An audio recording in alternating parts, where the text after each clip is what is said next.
தந்தி தொலைக்காட்சி நேயர்களுக்கு வணக்கம். நல்லதை சொல்வோம், நல்லதை செய்வோம், நல்லதே நடக்கும். இன்று 7/9/2023 வியாழக்கிழமை.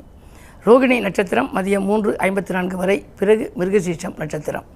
இன்றைக்கு நான் உங்களுக்கு சொல்ல இருக்கிற நல்ல கருத்து, நம்ம சாதாரண நேரங்களில் சில பேர் பார்த்திங்கன்னா ஐயையோ அப்படிம்பாங்க.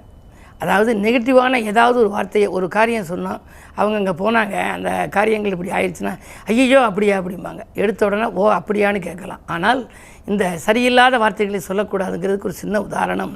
ஒரு மிகப்பெரிய சிவபக்தன் மரம் வெட்டி, அவன் விறகு வெட்டி, ஆனால் எப்போவுமே சிவனை நல்லா டீப்பாக கும்பிடுவார்.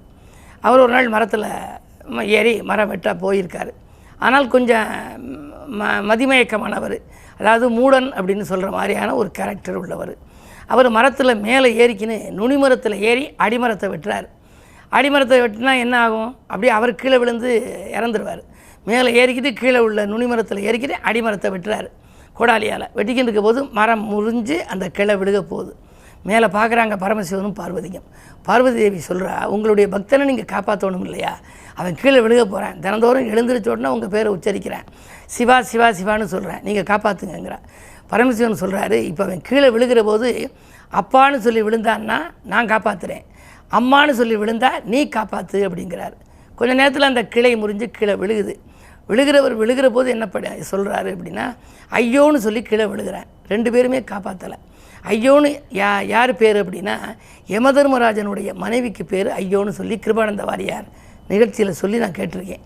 ஆக நம்ம சொல்லக்கூடிய உச்சரிப்பு இருக்கே, அதை எந்த நேரத்தில் நம்ம சிந்தித்தாலும் இறை நாமத்தை சிந்தித்தோம்னா அதுக்கு ஒரு பெரிய பலனுங்கிறதுனால தான் 1008 தரம் அதை உச்சரிக்கிறது. 1,08,000 தரம்னு சொல்லுவாங்க. காஞ்சி மாமுனிவர் பெரியவர் இருக்காரே, அவருக்கு பிடித்த ஒரு பாட்டுன்னு ஒரு கொஞ்ச நாளைக்கு முன்னாடி ஒரு பத்திரிகையில் வந்துச்சு. எனக்கு அந்த பாட்டு நான் படித்தேன். மிக அற்புதமான பாடலாக இருக்கேன்னு நினச்சேன். அதுக்கு பிறகு இவருடைய படம் போட்டு அந்த பாடலும் போட்டு என் வாழ்க்கையில் நான் மிகப்பெரிய ரசித்த பாடல்னு சொல்லி அவர் எழுதியிருந்தார்.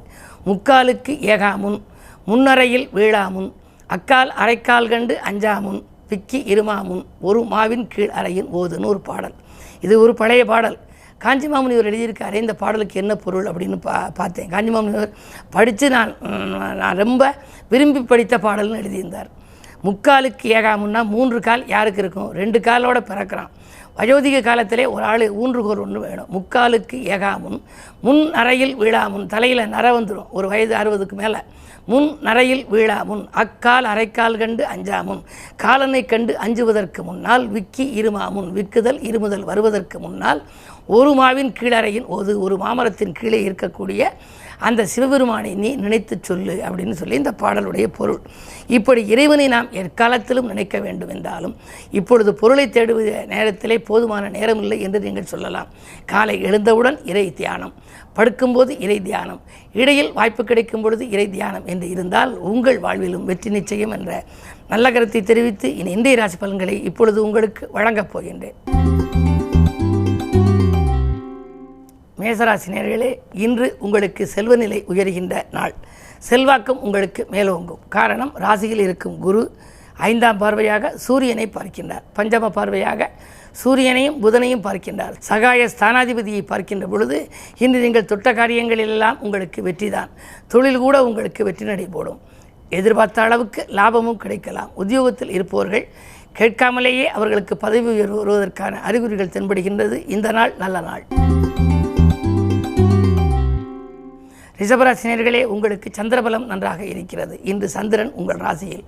சந்திரன் உச்சம் பெற்றிருக்கின்ற ராசி உங்கள் ராசி. எனவே மனதுகாரகன் உச்சம் பெற்றிருக்கின்ற பொழுது மனதில் நீங்கள் எதை நினைத்தீர்களோ அது நடைபெறும். அது மட்டும் அல்ல, கேட்ட இடத்தில் உதவிகள் கிடைக்கும். உத்தியோகம் தொழிலே நல்ல மேம்பாடு உண்டு. வருமானம் பெறுவதற்கு புதிய நூதன வழிகளை கையாளுவீர்கள். உத்தியோகத்தில் உள்ளவர்கள் விஆர்எஸ் பெற்றுக்கொண்டு வெளியில் வந்து சுயதொழில் தொடங்கலாமா என்று கூட சிந்திக்கின்ற நாளாக இந்த நாள் அமைகின்றது. மிதுனராசி நேயர்களே, உங்களுக்கு கஷ்டங்களும் கவலைகளும் தரக்கூடிய அஷ்டமத்து சனியின் ஆதிக்கம் இப்பொழுது நடைபெறுகின்றது. எனவே உறவினர்களை பகைத்து கொள்ள வேண்டாம். உள்ளத்தில் இடம்பெற்றவர்களோடு உங்களுக்கு மோதல்கள் அடிக்கடி வந்து கொண்டே இருக்கும். என்ன இருந்தாலும் நீங்கள் தொழில் உத்தியோகத்தில் மிக மிக கவனத்தோடு இருக்க வேண்டும். உங்களுடைய முன்னேற்றத்தை பற்றி மற்றவர்களிடம் பகிர்ந்து கொள்ள வேண்டாம். வீடு வாங்குவது அல்லது சுப விரயங்கள் செய்வது பற்றிய சிந்தனை இன்று அதிகரிக்கலாம். என்ன இருந்தாலும் விரயங்கள் அதிகமாக இருக்கின்ற நேரம்தான் இந்த நேரம். சனி விலகும் வரை பொறுமையாக இருப்பதே நல்லது.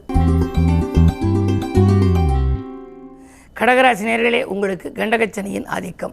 ஆயினும் ராசியிலேயே சுக்கிரன் ஆடம்பர வாழ்க்கைக்கு அடிப்போடுகிற நாளாக இந்த நாள் அமைகின்றது. பயணங்கள் உங்களுக்கு பலன் தரும். கடிதம் உங்களுக்கு கணித தகவலை கொண்டு வந்து சேர்க்கலாம். மாற்று கருத்துடையோர் மனம் மாறுவர். கூட்டு முயற்சியிலிருந்து விலகி தனித்து இயங்க வேண்டும் என்ற ஆவல் உங்களுக்கு மேலோங்கும். அந்த அடிப்படையில் இன்று நீங்கள் செய்யும் காரியங்களில் வெற்றி உண்டு. சிம்மராசி நேயர்களே, உங்களுக்கு தொட்ட காரியங்களில் வெற்றி கிடைக்கின்ற நாள். மனம் போல நல்ல மாற்றங்கள் கிடைக்கும். உத்தியோகத்தில் மேலதிகாரிகள் இணக்கமாக நடந்து கொள்வார்கள். நீங்கள் கேட்ட சலுகைகளை உங்களுக்கு கொடுப்பார்கள். வாகனம் வாங்க வேண்டும், வீடு வாங்க வேண்டும் என்று ஏதேனும் விண்ணப்பித்திருந்தால் அந்த விண்ணப்பங்கள் இன்று நிறைவேறும். அது மட்டுமல்ல, உங்களுடைய செயல்பாட்டு உங்கள் திறமைகளைக் கண்டு மற்றவர்கள் வியக்கும் வண்ணம் இருக்கும்.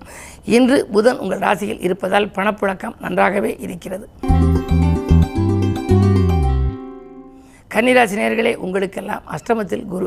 அலைச்சல் அதிகரிக்கும். அலைச்சலுக்கேற்ற ஆதாயங்கள் கிடைக்காது. வந்த வரன்கள், வாயில் தேடி வந்த வரன்கள் விட்டு போகலாம், கை நழுவி செல்லலாம். உத்தியோகத்திலும் கூட நீங்கள் சக பணியாளர்களின் ஒத்துழைப்பு குறையும். உங்கள் மீது வீண் பழிகள் ஏற்படலாம். கவனம் தேவை. துலாம் ராசி நேயர்களே, ஜென்மத்தில் கேது. அது மட்டுமல்ல, சந்திராஷ்டமம் என்று வந்தாலே தொல்லைகள் அதிகரிக்கும். தொடர்கதை போல வந்த கடன் சுமை கூடிக்கொண்டே செல்லும். ஒரு கடனை அடைக்க மற்றொரு கடன் வாங்கும் சூழல் ஏற்படலாம். அப்படி சங்கிலி தொடர் போல கடன் சுமை கூடும். உத்தியோகத்தில் மேலதிகாரிகள் கூடுதல் பொறுப்புகளை கொடுத்து மனக்கிளேசத்தை அதிகரிக்க வைப்பார்கள். அருகில் இருப்பவர்களின் ஆதரவு குறையும். இந்த நாள் தானுண்டு தன் வேலையுண்டு என்று இருந்தால் மட்டுமே நிம்மதி காண இயலும். விருச்சிக ராசி நேயர்களே, உங்களுக்கு இன்று இனிய நாள். வசந்த காலத்தை வரவழைத்துக் கொள்ள வேண்டிய நாள். இன்னும் சொல்லப்போனால் கசந்த காலங்கள் கூட வசந்த காலங்களாக மாறுகிற ஆற்றல் வழிபாட்டுக்கு உண்டு. இன்று குருவாரம். குரு ஆறில் இருக்கிறார். ஆறில் குரு இருந்தால் ஊரில் பகை என்பார்கள். எனவே பகை உணர்ச்சி மாற பக்கபலமாக இருக்கும் நண்பர்கள் அதிகரிக்க இன்று கிழமையின் அடிப்படையில் நீங்கள் குருவை கும்பிட வேண்டும். தென்முக கடவுளை இன்முகத்தோடு கும்பிட்டால் நன்மைகள் வந்து சேரும். அது மட்டுமல்ல, நண்பர்களின் உதவி தக்க நேரத்தில் உங்களுக்கு இன்று கிடைக்கும். உத்தியோகம் தொழிலில் திருப்தி உண்டு. தனுசு ராசி நேயர்களே, அஷ்டமத்தில் சுக்கிரன் அடியெடுத்து வைத்திருக்கிறார். எனவே செலவு நடிகள் கொஞ்சம் கூடலாம். வீட்டு உபயோகப் பொருட்கள் அல்லது அத்தியாவசிய பொருட்கள், ஆடம்பர பொருட்களை வாங்குவதில் கவனம் செலுத்துவீர்கள். ஆர்வம் காட்டாத செயலில் கூட ஆதாயங்கள் கிடைக்கலாம். என்ன இருந்தாலும் 2இல் சனி இருக்கின்றார். குடும்பச்சனியாக இருப்பதால் குடும்பத்தில் சில பிரச்சனைகள் கொடிகட்டி பறக்கும். பழைய பிரச்சனைகள் இன்று மீண்டும் தலை தூக்கலாம். கவனம் தேவை.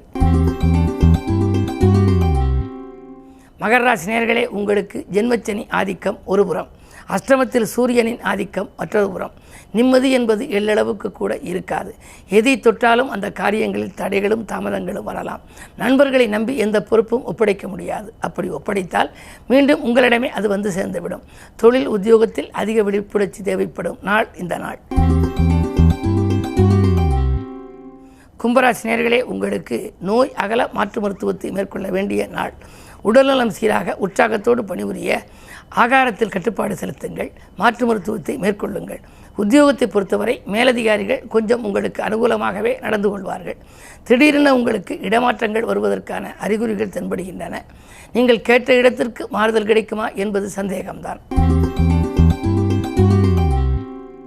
மீனராசி நேயர்களே, 2இலே குரு.